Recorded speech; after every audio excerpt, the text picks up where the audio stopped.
विश्व भर में विश्वधर सी महानता कोई नहीं। विश्व भर में विश्वधर सी महानता कोई नहीं। उसके निर्मल ज्ञान में अज्ञानता कोई नहीं। विश्व भर में विश्वधर सी महानता कोई नहीं। उसकी ताकत उसके जलवे तुम किसी से पूछ लो। उसकी ताकत उसके जलवे तुम किसी से पूछ लो। शक्ल सूरत से उसे पहचानता कोई नहीं। विश्व भर में विश्वधर सी महानता कोई नहीं। उसके निर्मल ज्ञान में अज्ञानता कोई नहीं। विश्व भर में विश्वधर सी महानता कोई नहीं। नाम तो दुनिया ने उसके रख दिए हैं अनगिनत। असल में वह कौन है यह जानता कोई नहीं। विश्व भर में विश्वधर सी महानता कोई नहीं। वेद के उपदेश थे आचरण करने के लिए। वेद के उपदेश थे आचरण करने के लिए। सुन सभी है लेकिन मानता कोई नहीं। विश्व भर में विश्वधर सी महानता कोई नहीं। काम रह जाते दुनिया में अधूरे इसलिए। काम रह जाते हैं दुनिया में अधूरे इसलिए। करके दम लेंगे ये दिल में ठानता कोई नहीं। विश्व भर में विश्वधर सी महानता कोई नहीं। सत्य में है झूठ कितना यह पता कैसे लगे। अकल की छननी में जब तक छानता कोई नहीं। विश्व भर में विश्वधर सी महानता कोई नहीं। हर बशर है भीगता दुख दर्द की बरसात में। हर बशर है भीगता दुख दर्द की बरसात में। फिर भी शुभ कर्मों का छाता तानता कोई नहीं। विश्व भर में विश्वधर सी महानता कोई नहीं। उसके निर्मल ज्ञान में अज्ञानता कोई नहीं। विश्व भर में विश्वधर सी महानता कोई नहीं।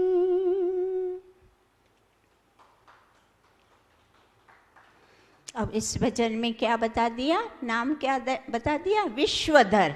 विश्व भर में विश्वधर सी महानता कोई नहीं। तो विश्वधर अर्थात पूरे विश्व को धारण करने वाला, के अनंत कार्य हैं, इसीलिए उसके नाम भी अनंत हैं।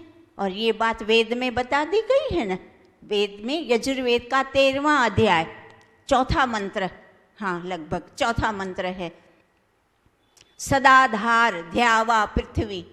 सदाधार है ना, ये मंत्र हम रोज पढ़ते हैं ना, जब हम करते हैं यज्ञ तब हम यह प्रार्थना ईश्वर से करते हैं। तो इसका अर्थ क्या है कि ईश्वर ने समस्त धरती सूर्य आदि को धारण कर रखा है, धारण करता है ना ईश्वर, तो इसीलिए ईश्वर को विश्वधर भी कहा।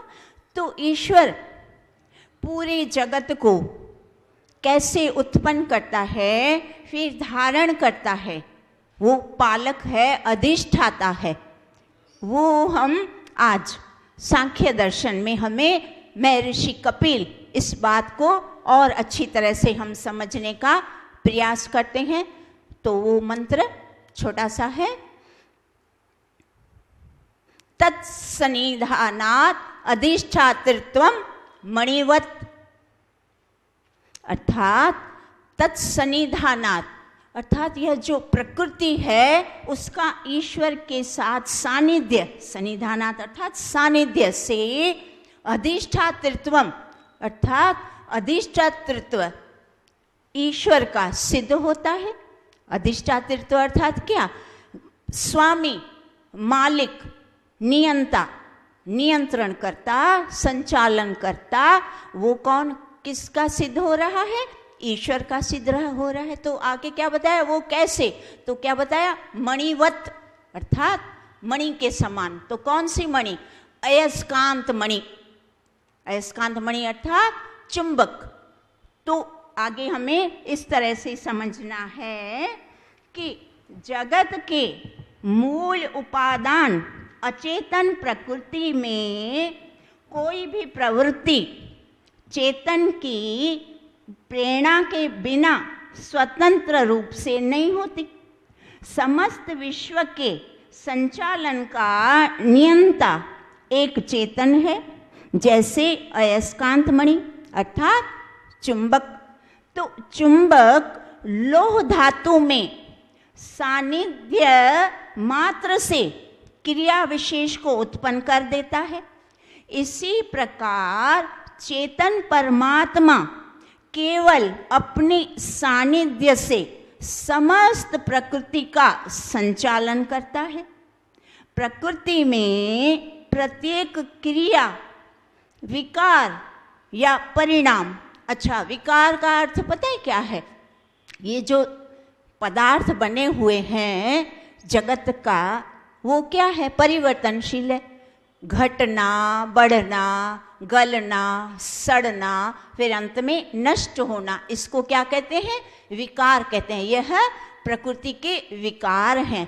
तो क्या बता रहे हैं कि प्रकृति में प्रत्येक क्रिया, विकार या परिणाम चेतन की प्रेरणा से होता है। जिस प्रकार मणि में यह स्वाभाविक सामर्थ्य है कि वह लौह धातु को विचलित कर दे, इसी प्रकार चेतन का यह स्वभाव है कि अचेतन को वह प्रेरणा दे। अब इसको हम सरलता से इस तरह से समझते हैं। क्या बता रहे हैं कि जगत का जो मूल उत्पादक है वो कौन है, प्रकृति है। जगत का मूल उपादान कारण प्रकृति है, और वो प्रकृति कैसी है, अचेतन है। तो अचेतन प्रकृति में स्वतंत्रता, अपनी इच्छा से, स्वतंत्र अर्थात अपनी इच्छा से उसमें कुछ भी क्रिया, गति, परिणाम उत्पन्न नहीं हो सकता। तो वो किसके माध्यम से हो रहा है, तो वो ऋषि बता रहे हैं कि वो ईश्वर के माध्यम से हो रहा है। ईश्वर के सानिध्य से यह क्रिया प्रकृति में उत्पन्न हो रही है।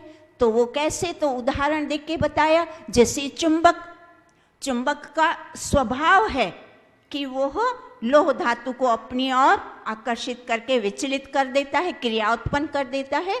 वैसे ही ईश्वर अचेतन प्रकृति में, चेतन का क्या स्वभाव है, अचेतन में प्रेरणा देना। तो ईश्वर इस तरह से अचेतन प्रकृति में क्रिया उत्पन्न करता है। इसको और सरलता से समझते हैं, जैसे यहाँ एक मिट्टी का ढेर पड़ा हो, यहाँ जल पड़ा हो और वहाँ अग्नि पड़ी हो। अब ये तीनों चीज़ें, ऐसे तो कोई कार्य इनसे सिद्ध नहीं हो रहा। एक व्यक्ति आता है, वो सोचता है इनसे कुछ विशेष कार्य, इससे कुछ विशेष लाभ कैसे लें, तो अपनी बुद्धि से वो क्या करता है, सही अनुपात में मिट्टी में जल डालता है, पिंड बनाता है और अग्नि पर रखकर घड़ा बनाता है। घड़े बनाता जाता है और भी उस पिंड में से नाना प्रकार के अनेक भांति भांति के पदार्थ बना दिए। अब वो जो पिंड पड़े थे, तीनों चीज़ें अलग अलग थी, तो उससे कोई लाभ नहीं हो रहा था विशेष। जब इसने घड़े बनाए और अलग पदार्थ बनाए तो उसका लाभ प्राप्त होता है। उसी प्रकार यह जो प्रकृति के तीन कण, सत्व, रजस, तमस, अलग अलग बिखरे पड़े थे। अब ईश्वर ने देखा कि इन अलग अलग कणों से कोई लाभ नहीं है, तो उसने अपनी बुद्धि से, अपने ज्ञान से सही अनुपात में, तीनों कणों का असंख्य कण है, तो उन तीनों कणों का संगात करके यह सारा जगत बनाया। जिस प्रकृति में से जो जगत बना है उसको क्या कहा, विकृति। दार्शनिक भाषा में प्रकृति में से जगत के जितने भी पदार्थ बने हैं उसको विकृति कहते हैं। तो जगत के जितने भी पदार्थ बनाए वो सब ईश्वर ने अपनी इच्छा से बनाए, अपने सामर्थ्य से बनाए। ईश्वर ने सारी जितनी भी बड़ी प्रकृति है और जितने भी जगत के पदार्थ हैं, उन सब संपत्तियों का ईश्वर स्वामी है और उन सारी संपत्तियों का ईश्वर जीवों के लिए, कल्याण के लिए उसका उपयोग करता है। ईश्वर अपनी इच्छा और अपनी सामर्थ्य से प्रकृति में से नाना प्रकार के भिन्न भिन्न प्रकार के पदार्थ बनाता है। ईश्वर की इच्छा के विरुद्ध प्रकृति में से कोई भी पदार्थ बन नहीं सकता, क्योंकि यह जो प्रकृति है वो जड़ पदार्थ होने के कारण अधीन है ईश्वर के। तो इस सारी प्रकृति और विकृति जगत के पदार्थों का जो व्यवस्थापक, व्यवस्था करने वाला, संचालन करने वाला, अपनी इच्छा अनुसार चलाने वाला ईश्वर है। इसीलिए इस स्वरूप में ईश्वर क्या बता दिया, ईश्वर को मंत्र में क्या बताया, अधिष्ठा। वो अधिष्ठाता है। इस प्रकार वो पूरी प्रकृति और समस्त जगत का अधिष्ठाता है, स्वामी है। और दूसरा क्या बताया, जितने भी जीवात्माएं हैं सारे जीवों का स्वामी ईश्वर है। वो कैसे, जैसे जीव कर्म करने में तो यद्यपि वो स्वतंत्र है, अवश्य स्वतंत्र है, पर जो कर्म किए उनका फल भोगने में वो अपने आप स्वयं उसका फल नहीं भोग सकता, प्राप्त नहीं कर सकता, क्योंकि उसको ये पता ही नहीं कि कौन से कर्म का ठीक ठीक फल कौन सा आएगा, और उन फलों को प्राप्त करने का उसमें सामर्थ्य भी नहीं है। जैसे किन्हीं शुभ कर्मों का फल बनता है मनुष्य का शरीर, तो अब जीव लोग मनुष्य शरीर को निर्माण करने में वो असमर्थ है, वो मनुष्य का शरीर निर्माण नहीं कर सकते। और किन्हीं अशुभ कर्मों का फल कुत्ते का शरीर, अब जीव लोग कुत्ते का शरीर नहीं बना सकते और उसको धारण करना भी नहीं चाहते। कोई जीव कुत्ता बनना नहीं चाहता, पर फिर भी हम देखते हैं कि सारे जीव अपने कर्मानुसार पशु पक्षी मनुष्य का शरीर धारण करके कर्मानुसार अपने कर्मों का फल भोगने में जो यह व्यवस्था जो बांध रखा है, ईश्वर ने ये इस व्यवस्था को बांध रखा है। इस स्वरूप में ईश्वर सारे जीवात्माओं का स्वामी है। तीसरा क्या बता दिया कि जितनी भी सत्य विद्याएं और जितनी भी शक्तियां हैं वो सारी की सारी सत्य विद्याओं, सत्य ज्ञान और शक्तियों का स्वामी ईश्वर है। वो ऐसे समझाते हैं कि सारी सृष्टि को कैसे बनाना, फिर उसको कैसे चलाना, फिर उसके जब उसका समय आए तब उसको कैसे विलय करना, यह सारा का सारा ज्ञान और सारी की सारी शक्ति ईश्वर की अपनी स्वयं की है। ईश्वर कभी भी किसी से इस प्रकार का ज्ञान सीखता नहीं जैसे हम सब सीखते हैं ना। ईश्वर ने तो बल्कि क्या किया है, हम जीवों को ज्ञान प्राप्त करने के लिए सत्य ज्ञान वेदों को हमें दे दिया।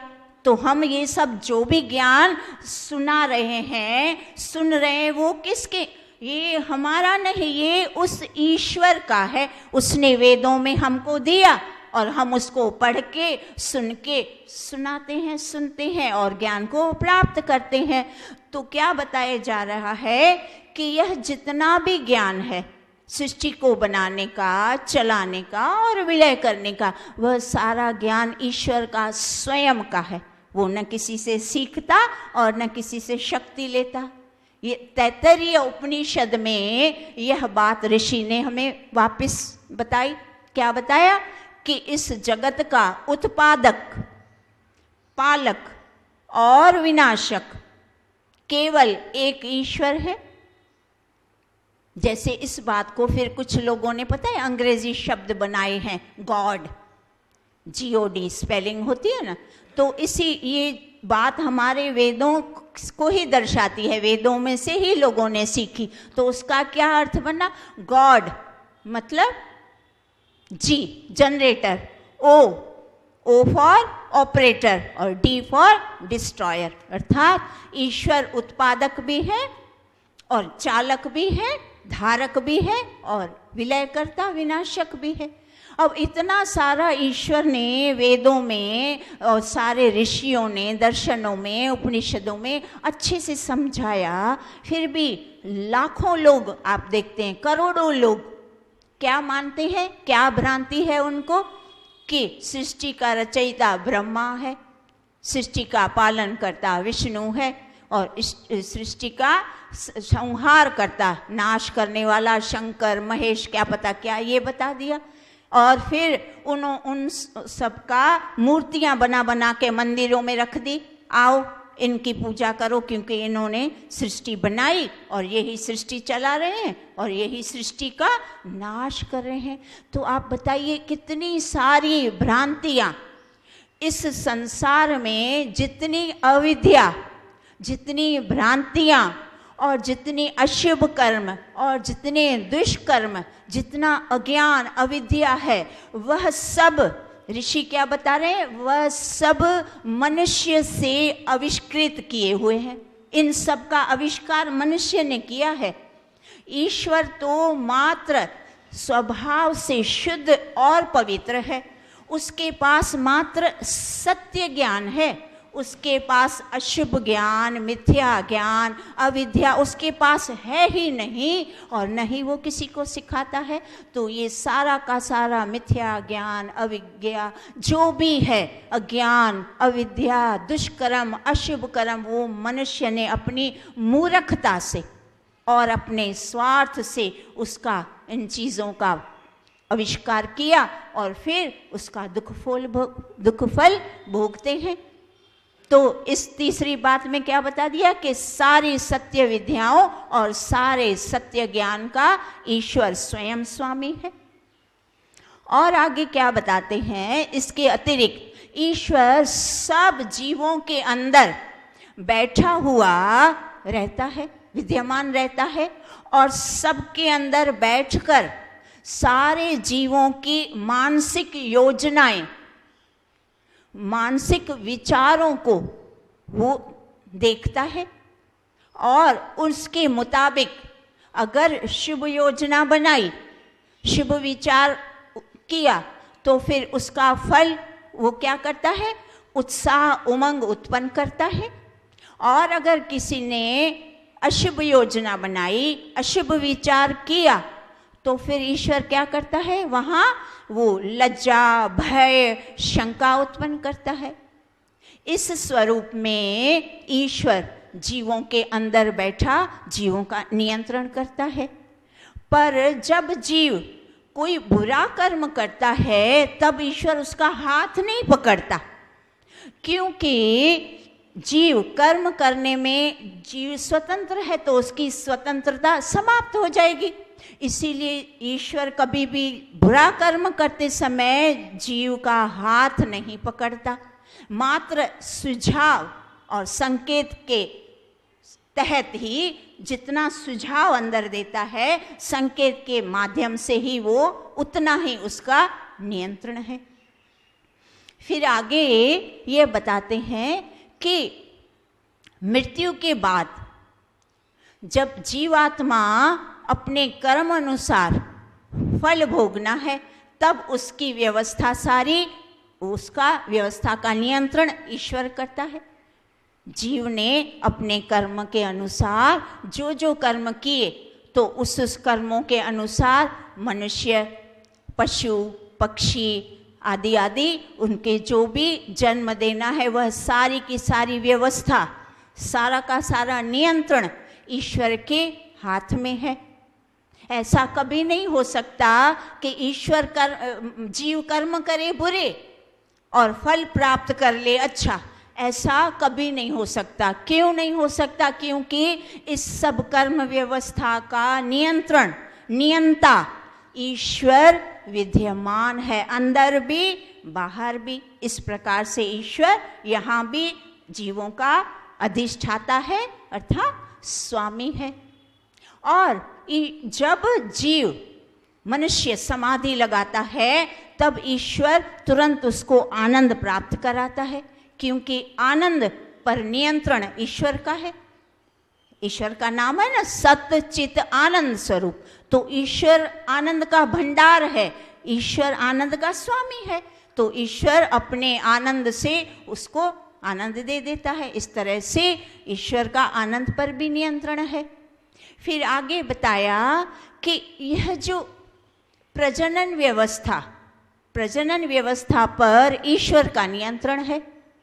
जैसे गेहूं से गेहूं, चने से चना और मनुष्य से मनुष्य उत्पन्न होता है। कभी भी इन पदार्थों से विजातीय पदार्थ उत्पन्न नहीं होते, सजातीय पदार्थ से सजातीय पदार्थ ही उत्पन्न होते हैं।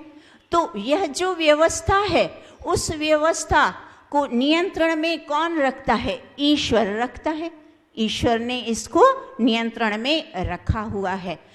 अब मनुष्य से कभी सुअर नहीं बनता और घोड़े में से कभी गधा नहीं बनता।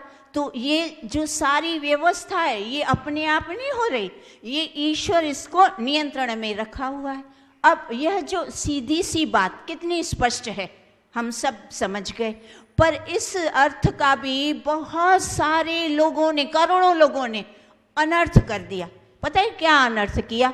वो कहते हैं कि ईश्वर तो कहता है कि मैं मनुष्य से मनुष्य बनाता हूँ और पशु से पशु बनाता हूँ। तो वो लोग ऐसा बोलते हैं और कितना समझाने के बाद भी वो नहीं मानते। कहते हैं नहीं, ईश्वर ने कहा है मैं मानव से मानव बनाता हूँ और पशु से पशु बनाता हूँ। अब आप बताइए, ऐसे अज्ञानी, घोर अज्ञान, कितना अन्याय हो जाएगा ना। अब ईश्वर, यह तो क्या है, कर्म फल की जैसा अपराध वैसा दंड, यह ईश्वर का संविधान है, व्यवस्था है। अब किसी प्राणी ने, किसी जीवात्मा ने थोड़ा सा अशुभ कर्म किया तो उसको उतना ही दंड मिलेगा कि पूरा हमेशा वही दंड मिलेगा। जैसे एक जज ने किसी अपराधी का दंड तय किया, छोटा अपराध था तो 2 वर्ष का, बड़ा अपराध किया तो 5 वर्ष, उससे भी बड़ा किया तो 14 वर्ष कारावास दिया। अब जब ये अवधि समाप्त होती है, उसके पश्चात भी क्या जज उसको जेल में रखेगा? जब 5 वर्ष पूरे हो गए, क्या उसको रखेगा? और कोई रख सकता है ना? वो रखेगा, और रखेगा तो अन्याय हो जाएगा। तो क्या ईश्वर अन्यायकारी है कि किसी जीवात्मा ने उसको मनुष्य का शरीर दिया, अब उसने उस मनुष्य के शरीर में सारा जीवन मात्र अशुभ कार्य किया, और फिर भी ईश्वर उसको क्या मनुष्य ही बनाएगा? तो जब मनुष्य बनकर जीवात्मा अशुभ कर्म करता है, तो ये जो पशु पक्षियों की जातियां हैं, ये सब ईश्वर के कारावास हैं, ये जेलें हैं। ईश्वर ने ये अपनी जेलें बनाई है। तो जिस जीवात्मा ने जितना अपराध किया उतना दंड उसको मिलेगा। तो अगर किसी जीवात्मा ने थोड़ा सा अशुभ कर्म किया तो एक जन्म उसने पशु का या पक्षी का प्राप्त किया, बस फिर उसको ईश्वर मनुष्य बनाता है। ऐसा नहीं है कि नहीं अब एक बार कुत्ता बना तो हमेशा वो कुत्ता ही बनेगा। तो ये कितनी गलत धारणाएं, मनुष्य के अज्ञान। देखिए बड़े बड़े पढ़े लिखे लोग कितनी बार चर्चाएं करके समझ के हाँ हाँ हाँ हाँ कह के फिर अंत में तो उसी हठाग्रह, नहीं नहीं हमारे गुरु तो ऐसा ही बताते हैं तो हम तो उसी परंपरा को ही चलाएंगे। आप सोचिए इस तरह का। तो यहाँ क्या बताया जा रहा है कि यह जो सारी व्यवस्था है, नियंत्रण है, उसमें ईश्वर का नियंत्रण है, इसीलिए ईश्वर वहाँ भी अधिष्ठाता है, ईश्वर स्वामी है। फिर आगे बताते हैं कि यह जो समुद्र, नदियाँ, पृथ्वी, सूर्य, चंद्रमा और आकाश गंगाएं, जितनी भी ये जो हैं जड़ पदार्थ, उन सब का संचालन ईश्वर स्वयं करता है। ये जो चलते हैं इनमें गति होती है और व्यवस्था नियम पूर्ण होती है। अंधाधुंध कुछ नहीं हो रहा, व्यवस्था पूर्ण नियंत्रण से, जो नियम से हो रहा है उसका नियंता, उस सब पदार्थों का नियंत्रण करने वाला ईश्वर है। इसलिए ईश्वर यहाँ भी अधिष्ठाता और स्वामी है।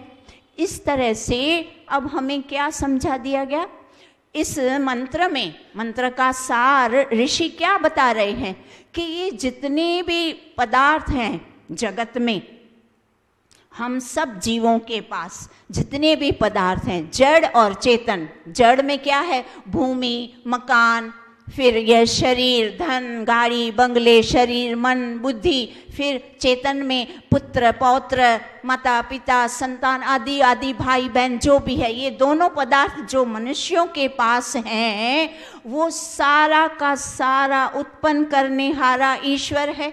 उन सब का स्वामी ईश्वर है, उनका रक्षक, उनका पालक, उनका निर्माता ईश्वर है। और मनुष्य ने भूल कर दी। क्या भूल करके? इन सारे पदार्थों को ईश्वर का न मानकर मैं इसका स्वामी, इन सारे पदार्थों पर अपना स्वामित्व बना दिया, जिसको क्या कहते हैं? स्वस्वामी संबंध उत्पन्न किया। स्व अर्थात जड़ और चेतन पदार्थ, स्वामी अर्थात स्वामी। तो इन जड़ पदार्थों का स्वामी अपने को सिद्ध किया, संबंध बना दिया। इन सारे पदार्थों का जीवात्मा ने अपने से संबंध बनाया, स्वयं को स्वामी बनाया, इसीलिए दुख प्राप्त कर रहा है।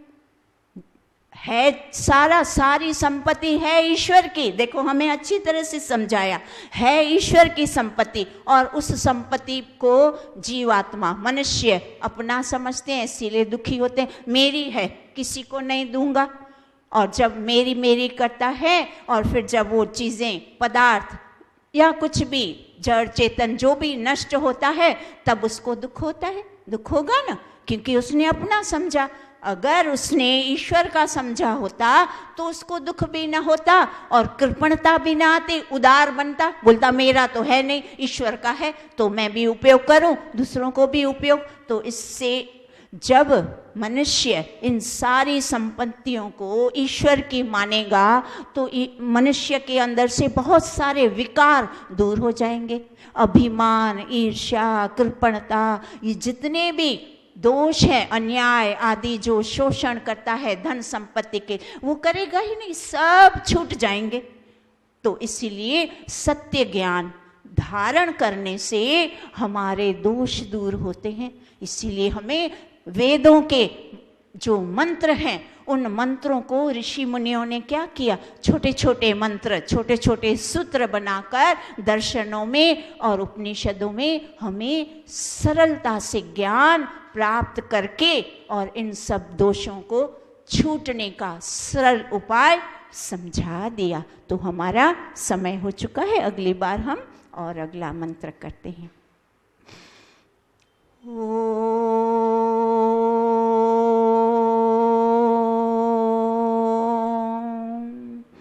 द्यौ शान्तिरन्तरिक्षं शान्ति पृथिवी शान्ति रापः शान्ति रोषधयः शान्ति वनस्पतयः शान्तिर्विश्वे देवा शान्ति ब्रह्म शान्ति सर्वं शान्ति शान्तिरेव शान्ति सामा शान्तिरेधि। ॐ